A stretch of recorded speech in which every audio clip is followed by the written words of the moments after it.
عليه وسلم በሱ ዘመን ከመጣ ሙሐመድን ሰለላሁ ዐለይሂ ወሰለም እንዲከተል ቃል አስገብቶ መጽሐፉን አወረደለት።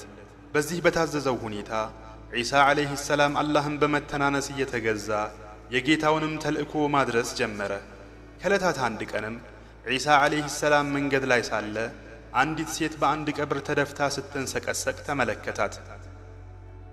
ዒሳም ዐለይሂ ሰላም ጠጋ ብሎ አንቺ ሴት ምን ሆነሻል ብሎ ጠየቃት።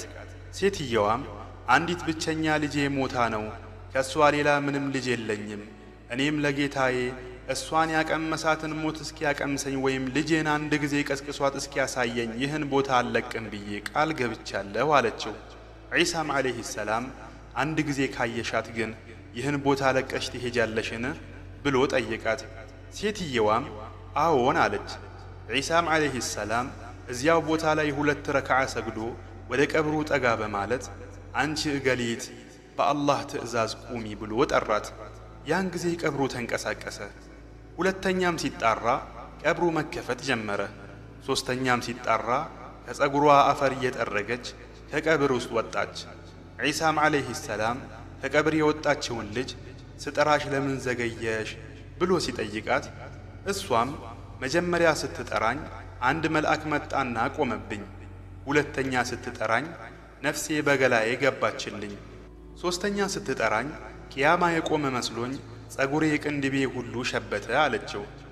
ከዚያም ልጅቱ ወደ እናቷ ዞራ እናቴ ሆይ ምን ነው የሞትን መራራ ጽዋ 2 እንድቀምስ ፈልገሽ ነው ወይ ያስቀሰቀሽኝ? እናቴ ታገሺ፣ የትዕግስትሽንም ምንዳ ከጌታሽ ጠብቂ። እኔ አሁን ከዱንያ ጉዳይ የለኝም። አንተ የመርየም ልጅ ሆይ ጌታህ ወደ አኺራ እንዲመልሰኝ ጠይቀው፣ የሞትንም ጣር እንዳያቀምሰኝ አለች። ዒሳም ዐለይሂ ሰላም ዱዓ አድርጎ ወደ ነበረችበት የሙታን መንደር በአላህ ፈቃድ መልሶ ቀላቀላት። ይህ ወሬ አይሁዳውያን ዘንድ ሲደርስ አይሁዳውያኑ እጅጉን ተቆጡ። እሱ ዘንድም ተሰባስበው ሊፈትኑት የኑህ ልጅ የሆነውን ሳምን ከሞት ቀስቅስልን አሉት። ዒሳም ዐለይሂ ሰላም ለጌታው በመተናነስ ሕዝቡ ያምን ዘንድ ዱዓ በማድረግ የኑህ ልጅ የሆነውን ሳምን ከሙታን መንደር ቀስቅሶ ከፊታቸው አቆመላቸው። አይሁዳውያንም ስለ ኑህ ዐለይሂ ሰላም ዘመን ስለተከሰተው ጠየቁት። ሳምም ሁሉንም ነገራቸውና ተመልሶ ሞተ። በዚህ ሁኔታ ለእስራኤላውያን የተለያዩ ተአምራትን ባሳያቸው ቁጥር ጥመታቸው ይልቅ ይጨምር ነበር። ዒሳም ዐለይሂ ሰላም ለእስራኤላውያኑ ከጭቃ የወፍን ቅርጽ ሰርቶ ትንፋሹን ሲነፋበት በአላህ ፈቃድ ወፍ ይሆን ነበር። በዘመኑ መድኃኒት የሌለውን የለምጥ በሽታን በአላህ ፈቃድ ይፈውስም ነበር። ማየት የተሳናቸውንም በአላህ ፈቃድ ይፈውስም ነበር። ነገር ግን አብዛኛዎች የጥሜትን መንገድ አሟሙቀው ይዘውት ነበር። ይህ ሊሆን የቻለውም አላሁ ሱብሓነሁ ወተዓላ አንድን ነቢይ ወደ ሕዝቡ ሲልከው ያ ሕዝብ የተካነበትን የጥበብ ዘርፍ ለዚያ ነቢይ እጥፍ ድርብ አድርጎ ይሰጠው ነበር። ለምሳሌ በሙሳ ዐለይሂ ሰላም ዘመን የድግምተኞች መራቀቅ የድግምትን ጫፍ ደርሶ ነበር። አላህም ድግምትን የሚያስንቅ ግሩም ተአምር ለሙሳ ዐለይሂ ሰላም ሰጠው። በዒሳ ዐለይሂ ሰላም ዘመንም አይሁዳውያን የሕክምናን ጥበብ ጫፍ ደርሰው ነበር። አላህም የእነሱን ጥበብ በሚያስንቅ ሁኔታ ለዒሳ ዐለይሂ ሰላም ሰጠው። በረሱላችንም ሰለላሁ ዐለይሂ ወሰለም ዘመን ቁረይሾች የንግግርና የሥነ ጽሑፍ ጥበብን ከየትኛውም ትውልድ በላይ ተክነውበት ነበር። አላህም የሁሉንም የንግግር ስልት በሚያስንቅ ሁኔታ የቁርአንን ተአምር አወረደላቸው። በዚህ ሁኔታ በዒሳ ዐለይሂ ሰላም ዘመንም የነበሩ ሕዝቦች ከፊሉ በዒሳ ነቢይነት ሲያምን፣ አብዛኛው ደግሞ ክህደትን በመምረጥ የዒሳ ዐለይሂ ሰላም ጠላት ሆኑ። ከዕለታት አንድ ቀን ዒሳ ዐለይሂ ሰላም አላህን ጡባ ምንድነው ብሎ ጠየቀው። አላህም አንድ ተክል ናት፣ እኔ ነኝ በእጄ የተከልኳት፣ ለጀነቶችም ሁሉ አድርጊያታለሁ። ስሯ ከሪድዋን ነው፣ ውሃዋም ከተስኒም ነው፣ ቅዝቃዜዋም እንደ ካፉር ነው፣ ጣዕሟም የዘንጀቢል ነው፣ ሽታዋም የሚስክ ነው። አንድ ጊዜ ከሷ የተጎነጨ እስከ ዘላለም ጥም አያገኘውም አለው። ዒሳም ዐለይሂ ሰላም ጌታዬ ሆይ እስቲ ከርሷ ለኔም አጠጣኝ አለው። አላህም ያ የሚጠበቀው ነቢይ ከመጠጣቱ በፊት የትኛውም ነቢይ እንዲጠጣ አልተፈቀደለትም። የዚያ ነቢይ ኡመቶችም ከሷ ከመጠጣታቸው በፊት ለየትኛውም ኡመት መጠጣት አልተፈቀደለትም ብሎ መለሰለት።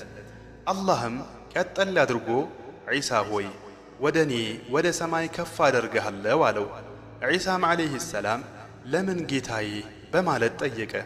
አላህም አሁን ወደ ሰማይ የምሰቅልህ በመጨረሻው ዘመን የዚያን ነቢይ ኡመቶች ልቅና ልትመለከትና የተረገመውን ደጃልንም ልትገድልላቸው አወርድሃለሁ። በሰላት ሰዓት ላይ ሳሉ አወርድሃለሁ። ከዚያም አንተ ኢማም ሆነህ አታሰግዳቸውም፣ ምክንያቱም የታዘነላቸው ኡመቶች ስለሆኑ አለው። ዒሳም ዓለይሂ ሰላም ጌታዬ ሆይ ስለ እነዚያ ስለ ታዘነላቸው ኡመቶች ንገረኝ አለው። አላህም ዒሳ ሆይ የአሕመድ ኡመቶች እኮ በጥበብ የመጠቁ ዑለማዎች ሲሆኑ ልክ ነቢያትን ይመስላሉ። እኔ ትንሽ በሰጠኋቸው ጸጋ ይደሰታሉ፣ እነሱም ትንሽ በሰሩት ዒባዳ እደሰትባቸዋለሁ። ላኢላሃ ኢለላህ በምትለዋ ቃልም ጀነትን አስገባቸዋለሁ።